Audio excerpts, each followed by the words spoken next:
Hello guys, இந்த ஒரு புதிய வீடியோவில் பங்கர் ஃபோர்ட் பற்றி தான் பார்க்க போகிறோம். ஏசியாலே நம்பர் 1 கோஸ்ட் 100 பிளேஸ்ன்னு பார்த்தீங்கன்னா அந்த பங்கர் ஃபோர்ட் தாங்க சொல்லுவாங்க. ஏன்னா அங்கே நடந்திருக்க மர்மங்கள் எப்படி சராசரியாக 16ஆம் நூற்றாண்டில் ரொம்ப பிரம்மாண்டமான ஒரு ஃபோர்ட்டாக இருந்திருக்கு.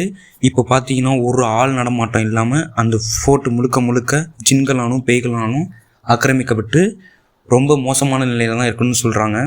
ஏன்னா அந்த ஃபோட்டோ பார்த்தீங்கனாலே அப்படி தான் இருக்குது. நான் உங்களுக்கு வீடியோவில் கிளியராக காமிக்கிறேன் அந்த ஃபோட்டோ எப்படி இப்போ இருக்குன்னு கரண்டில்.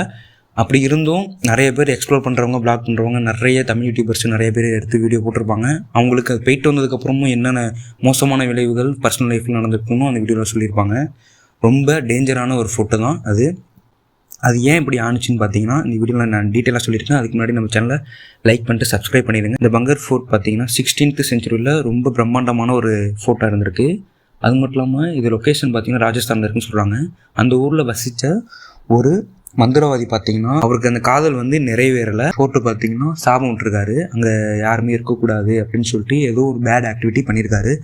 அந்த முழுக்க அந்த ஒரு காரணம் தான் சொல்கிறாங்க. இன்ன வரைக்கும் அந்த உள்ளூர் வாசிகள் பார்த்தீங்கன்னா அது பேசும் பொருளாக இருக்குது. அந்த ஒரு மந்திரவாதியால் அந்த 16th செஞ்சுரியில் பிரம்மாண்டமாக இருந்த அந்த ஃபோர்ட்டு இன்னைய வரைக்கும் யாருமே ஒரு ஆள் நடமாட்டம் கூட போகல. ஏன்னா அங்கே நடந்த விசித்திரமான சத்தங்கள், மர்மமான ஆவிகள் இருக்குது, ஜின்கள் இருக்குது அப்படின்னு சொல்லிட்டு நிறையா இருக்குது. எல்லாமே பார்த்துருக்காங்க, வீடியோ ப்ரூஃபோடு இருக்குது, ஃபுட்டேஜ் எல்லாமே இருக்குது. அதனால தான் இதெல்லாம் பார்த்துட்டு தான் அந்த உள்ளூர் கவர்மெண்ட் பார்த்திங்கன்னா பெரிய ஆர்டர் போடுறாங்க. சூரியன் மறைஞ்சதுக்கப்புறம், அதாவது கிட்டத்தட்ட ஒரு 6-7 மணிக்கு அப்புறம் யாருமே மனசால் போகக்கூடாது, போனீங்கன்னா மிகப்பெரிய ஆபத்து இருக்குது அப்படின்னு சொல்லிட்டு மிகப்பெரிய ஒரு ஆர்டர் போட்டு அந்த கோட்டையை மூடிட்டாங்க. இன்னை வரைக்கும் யாரும் போகிறதில்ல. அப்படியே மார்னிங்கில் போகிறதா இருந்தாலும் நிறைய கோஸ்ட் ஆக்டிவிட்டி நடந்திருக்கிறதா சொல்கிறாங்க. ஸோ மறக்காமல் இந்த சேனல் உங்களுக்கு பிடிக்கும்னு நினைக்கிறேன். இந்த வீடியோ உங்களுக்கு பிடிச்சிருந்துச்சுன்னா லைக் பண்ணிட்டு சப்ஸ்கிரைப் பண்ணிடுங்க. Tata, bye bye, thanks for வாட்சிங்.